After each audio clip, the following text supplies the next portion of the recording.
En 1940, c'est la défaite.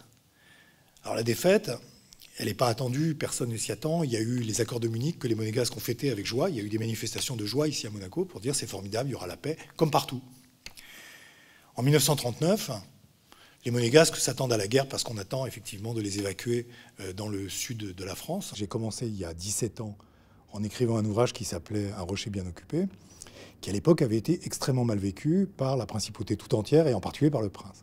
Pourquoi? Parce que ça réveillait des mauvais souvenirs, personne n'avait jamais écrit sur cette question, et surtout, ce qui était plus ennuyeux, c'est que, comment dirais-je, la documentation qui était celle que j'avais utilisée à l'époque était française, italienne et allemande, et le prince, pour des raisons qui lui appartenaient, avait refusé de me laisser accéder aux documents monégasques. Donc j'avais à la fois des documents qui étaient de type diplomatique, d'une part, et d'autre part des documents qui globalement étaient hostiles à la principauté. Par exemple, le consul de France en 1942 appelle les Monégasques les indigènes. Donc ça a été plutôt mal vu parce que le ton global du bouquin était évidemment une réalité sur le fond, mais avec une tonalité qui n'était pas absolument, comment dirais-je, neutre, on va dire. Mais c'était la seule chose dont je disposais.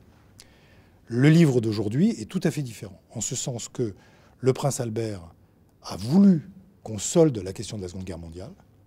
Il l'a voulu de différentes manières, avec la commission sur la spoliation, avec la reconnaissance du fait pour la question juive de la déportation, etc., des juifs de Monaco ou de venus à Monaco.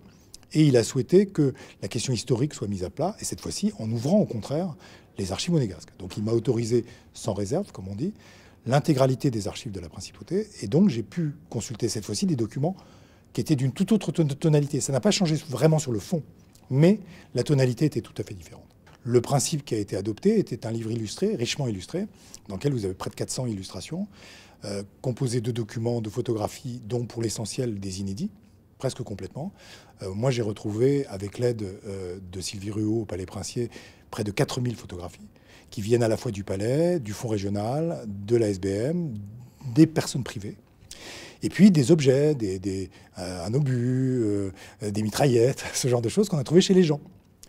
Et donc, tout ça était comme objectif qu'en quelque sorte, celui qui ne voulait que regarder les images et avoir un commentaire autour des images puisse se contenter éventuellement que de ça. Donc on avait une histoire linéaire, visuelle.